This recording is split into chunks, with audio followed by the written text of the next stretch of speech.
12 ফেব্রুয়ারি নির্বাচনের দিনে আপনাকে অবশ্যই আপনার বাড়ি থেকে বের হতে হবে ভোট দেওয়ার জন্য, চাই আপনি যেই পেশার মানুষ হন না কেন।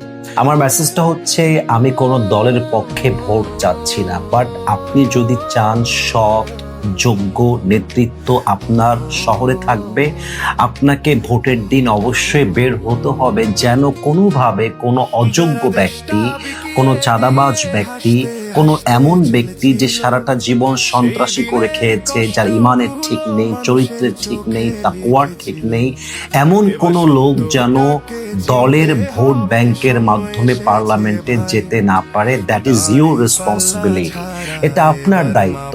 আপনি যদি ভাবেন যে আমি বের হব না, অন্যরা বের হয়ে ভোট দিবে, ওটা ওদের দায়িত্ব না, এটা ওদের দায়িত্ব শুধুমাত্র নয়, এটা আপনারও দায়িত্ব।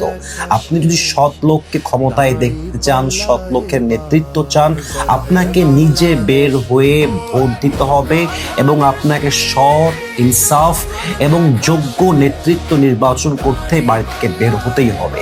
এই জন্য সবার কাছে আমার মেসেজ, অবশ্যই 12 ফেব্রুয়ারি নির্বাচনের দিনে সবাই সকলের সমস্ত পেশা ভুলে গিয়ে, ব্যক্তিত্ব ভুলে গিয়ে, স্ট্যাটাস ভুলে গিয়ে ভোট কেন্দ্রে আসুন, সৎ এবং যোগ্য লোককে ভোট দিয়ে পার্লামেন্টে যাওয়ার সুযোগ করে দিন। আল্লাহ সবাইকে ভালো রাখুক, সুস্থ রাখুক। আসসালামু আলাইকুম ওয়া রাহমাতুল্লাহি ওয়া বারাকাতুহু।